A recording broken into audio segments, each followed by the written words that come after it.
And this is it, guys. This is every car that we have on the channel. Not all of them are my cars, most of them are, but if you guys are new here, you probably haven't seen some of these cars. You probably only see videos about the Supra or the M3, maybe even the X5. Some of you OGs will recognize that car, but we're gonna get into all of that. I want to kind of just fill you guys in, if you're new to the channel, what cars are here, what cars you can expect videos about, and then also a lot of the cars have some stuff going on. So let's just start off with the Supra.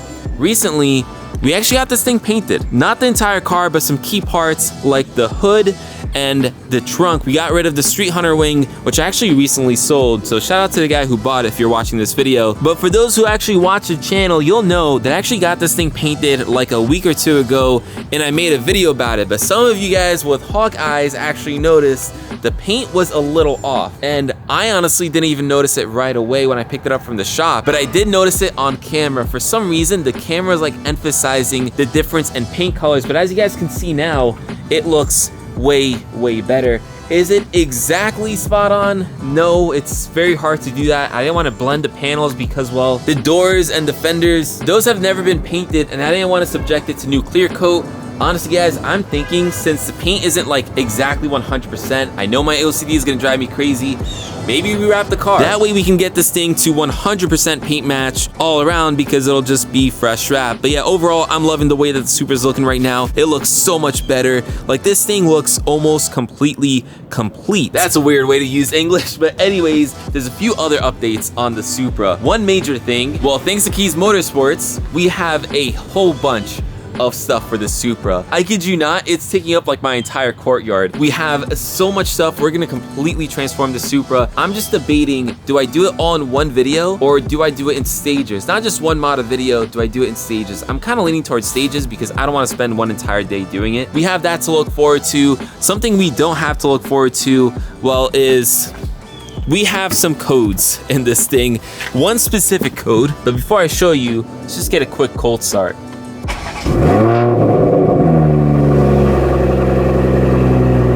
This thing's cold start is loud, and mind you, it's not really a cold start because I was driving it before this to get all the cars lined up and everything. But yeah, this thing is loud. It sounds so good with the AW exhaust. If you guys want to know all the mods that are on this car, well, watch another video because I go through all of it. But right now, unfortunately, we are getting some driving restraint malfunctions. Typically this is caused by an airbag or something of that nature, but it's not an airbag, it's actually something else that I thought I fixed before. So using our handy dandy Foxwell scanner, you guys can see we have a code that says airbag front sensor left short circuit to negative.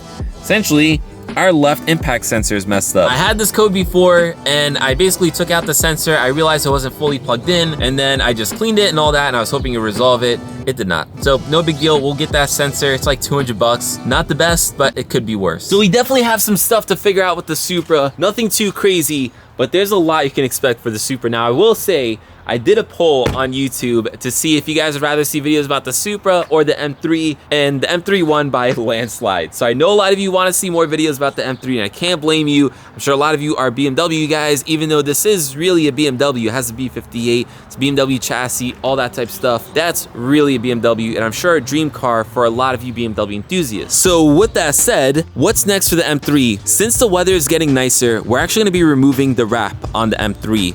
If you guys remember the story about this wrap, well, unfortunately, I tried to work with a shop to kind of help him and myself out. Well, the guy kind of botched up the wrap, and if you guys don't know what I'm talking about, look at that, look at that, look at that, and then look at that. Now, the reason why I didn't remove it right away is because, well, it was winter, and there's a whole bunch of salt everywhere, so I might as well just keep it on, and if nothing else, have it protect the car in the meantime, and then we're debating wrapping it another color, or maybe we just leave it black.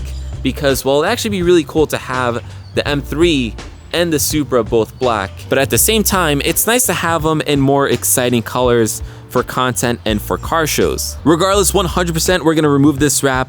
And then also, we have some more mods coming for the M3. I'm working with Keys Motorsports. We have one already here, which I just didn't have time to install. So hopefully when the weather is nicer. Something else we're gonna have to figure out with the M3, by the way, is how low this car is. Now, it's only sitting on AST springs, but it's just way too low to drive this thing daily. It has to do with the front lip. It also has to do with the springs itself. But we kind of broke something besides the front lip. We've been broken the front lip. But yeah, I was driving the other day and I heard something dragging and I looked underneath the car and yeah, I saw what the culprit was, and it's this. If you guys don't know what this is, this basically sits underneath the car and it's supposed to help protect your oil cooler. Now, the reason why it's not the end of the world that I completely destroyed mine, I'm sure kind of like getting dragged on things or speed bumps because the car is so low, is because I at least have a skid plate. Otherwise, you rely on that a good amount. So yeah, we kind of broke the M3 from how low it is, and it's not even that low, which is the crazy part. But it is what it is. We're gonna have to figure out something about that if I want to drive this car more often. All right, now let's get into the next car, which is also my car. If I didn't make that clear already, guys, the Supra I own, the M3 I own, and I own one more of these cars, which is the X5. The last car I actually don't own anymore. And I'll explain that for those of you who don't know, but let's get into the last car that I own, which is this X5, because, well, we have some things going on with it. So if you caught my last video, unfortunately, guys, we are having more issues with the X5, which is so ironic. The most unreliable car that I own is my family SUV. If you guys can't tell, I literally have some car seats back there. This is my third row family SUV. Yeah, I do feature it on the channel. I do make videos about it. This thing is, you know, for my family. It's my wife's car. So yeah, not exactly fun. We already had an issue with the oil pump on this thing, which that was a story in itself. And now we're having another issue.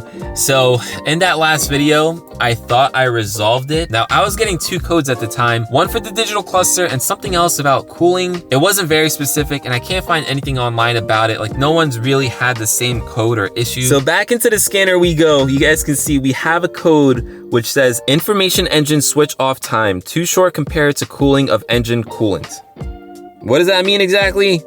Well, I have no idea. Now, I tried to ask around and I even asked some of you guys, and no one really knows what this truly could be. It might have something to do with the thermostat or the coolant temperature sensor, which is not a small or easy job. It's not the worst thing in the world. You have to take off the intake manifold and, you know, it's fine. We'll do it, but we're gonna have to do that because I don't know what this issue is, and I can't drive around this thing with a check engine light, and obviously, hopefully the thermostat isn't fully messed up. It's weird because right now it doesn't have a check engine light, but you guys can see the code there. I don't know. I also did a whole bunch of other things, like you're actually able to see live data on the scanner. And I was checking the coolant temperature, and it looked like it was reading accurately. So I don't think it's the sensor. So I don't know. It's really confusing. If any of you guys know what it could be, feel free to drop it down in the comments below. At this point, I have no idea, so I'm just gonna play the game of going down the list, fixing one thing and hoping that resolves it, and if it doesn't, going to the next, which can get really expensive, and it's really unfortunate because I thought this B58 was gonna be bulletproof, it was gonna be reliable. I've only owned this car for a year, maybe a little over a year, and it's already given me a good amount of issues, which is crazy, but it is what it is. You want to own these cars. These are the games you play. So we'll figure it out. All right, enough about the X5 and how unreliable it's been. Let's go into the next and last car. The car that you guys don't see on the channel too often, but the car that started this entire channel. So I know I don't really make videos about this car too often, and that's because out of all these cars, this is the one that is not technically mine. It used to be mine, but I since sold it to my brother. So it is my brother's car. I actually sold it to him to help pay for the M3. Otherwise, I'll be honest with you guys, I love this car. I love the 435. I think it's absolutely amazing. I honestly believe it's one of the best looking modern BMWs. The sleek two-door design. Now, if you guys didn't know, at some point, I also had the four-door version of this car, a BMW F30, because this is an F32. And as much as I like the F30, the F32 is just so much better, from the design to elements about the interior, because although they're pretty much the same, the F32 does get some upgrades. So for example, if you guys are new to this platform, the F32, if you have a red interior like this one does, gets a red dashboard, whereas my F30, which also had a red interior, did not. And I think there's a few other things, like this one gets lumbar support in the seats.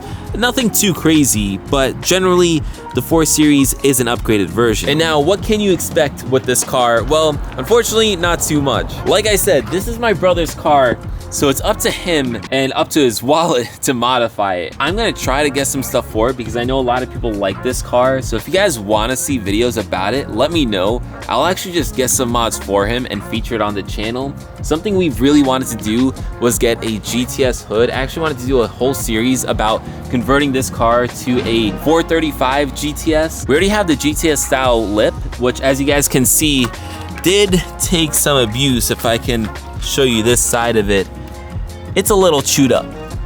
So yeah, pretty much every car is broken at this point. As I'm making this video, I'm kind of realizing literally every car here is broken, some worse than others.